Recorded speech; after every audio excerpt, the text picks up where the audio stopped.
সংবাদপত্রের স্বাধীনতা হরণ হয়েছে, মানুষ হত্যা হয়েছে, সামরিক শাসনে সে গণতন্ত্র উন্মোচন করে। পিলার দেওয়ার পরে বিল্ডিংটা সুন্দর সুস্থভাবে অবস্থান করছে। আপনি বলতে পারবেন না যে এই পিলারটা বেসিক স্ট্রাকচার না, কারণ এটা বেসিক স্ট্রাকচারের সাথে মার্চ করে যাচ্ছে। সুতরাং তত্ত্বাবধায়ক সরকার ব্যবস্থা বাংলাদেশে আসার পরে যেভাবে বাংলাদেশের গণতন্ত্র উন্নত হয়েছে, মানুষ ভোট দিতে পেরেছে, তত্ত্বাবধায়ক সরকার বিলোপের পরে সেই সুযোগ হয়নি।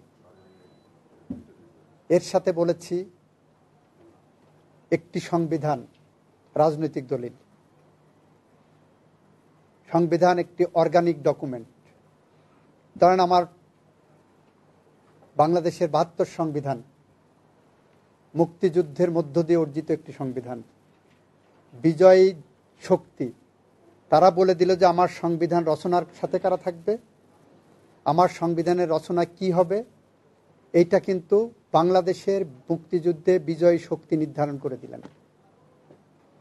সেই অনুসারে পাকিস্তান সংবিধানের আওতায় নির্বাচিত সংসদ সদস্যগণ তারা বসে আমাদের সামনে একটা সংবিধান উপস্থাপন করে দিলেন, সেটাকে আমি সংবিধান হিসেবে মেনে নিয়েছি। আমরা বললাম যে ৯১ সালে নির্বাচনের আগে এরশাদের যখন পতন হলো, তখন প্রশ্ন আসছিল যে এরশাদ পদত্যাগ কার কাছে করবেন। আমি বলেছি, তখন বলা হলো যে উপরাষ্ট্রপতি মওদুদ সাহেবের কাছে। রাজনৈতিক দলগুলো বিজয়ী শক্তি, গণতান্ত্রিক আন্দোলনে, গণ অভ্যুত্থানে বিজয়ী শক্তি বলল যে না, আমরা এটা মানি না।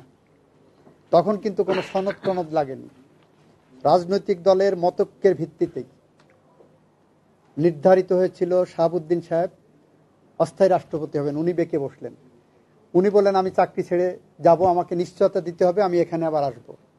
উনি পদত্যাগ করে সাধারণ জনগণের কাতারে গেলেন, সেখান থেকে তাকে উপরাষ্ট্রপতি করা হলো, তারপরে তার কাছে ক্ষমতা দিয়ে নির্বাচন করানো হলো। এ কোনো কিছু কিন্তু সংবিধানে ছিল না। এটা রাজনৈতিক বিজয়ী শক্তি, গণ অভ্যুত্থানের বিজয়ী শক্তি কনসেনসাসের বেসিসে নির্ধারণ করলেন, পরবর্তী পার্লামেন্টে সেটাকে এন্ডোর্স করলেন। These are constitutional conventions. সুতরাং গণতন্ত্র যদি আমার বেসিক স্ট্রাকচার হয়, সেই গণতন্ত্রকে শানিত করার জন্য, ঋদ্ধ করার জন্য, উন্নত করার জন্য, সংরক্ষণ করার জন্য, সমৃদ্ধ করার জন্য যে কোনো পদক্ষেপই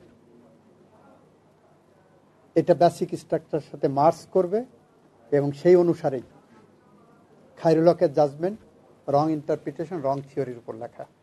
আমি বলেছি যে পৃথিবীর ইতিহাসে একটা অনন্য উদাহরণ হলো সামরিক শাসনে সে গণতন্ত্র উন্মোচন করে, সামরিক শাসনে সে মানুষের বাক স্বাধীনতা ফিরিয়ে দেয়, সামরিক শাসনে সে বিচার বিভাগের স্বাধীনতা ফিরিয়ে দেয়। বাংলাদেশে গণতন্ত্রের নামে ওই সময় এবং এই সময়ে মানুষ হত্যা হয়েছে, গুম হয়েছে, সংবাদপত্রের স্বাধীনতা হরণ হয়েছে, কার্টুনিস্ট মুস্তাকদের মতো মানুষকে ধরে নিয়ে যে কারাগারে হত্যা করা হয়েছে। আমি বলেছি, সুতরাং কোনটা বেশি ইম্পর্টেন্ট, ডেমোক্রেসি না সিস্টেম?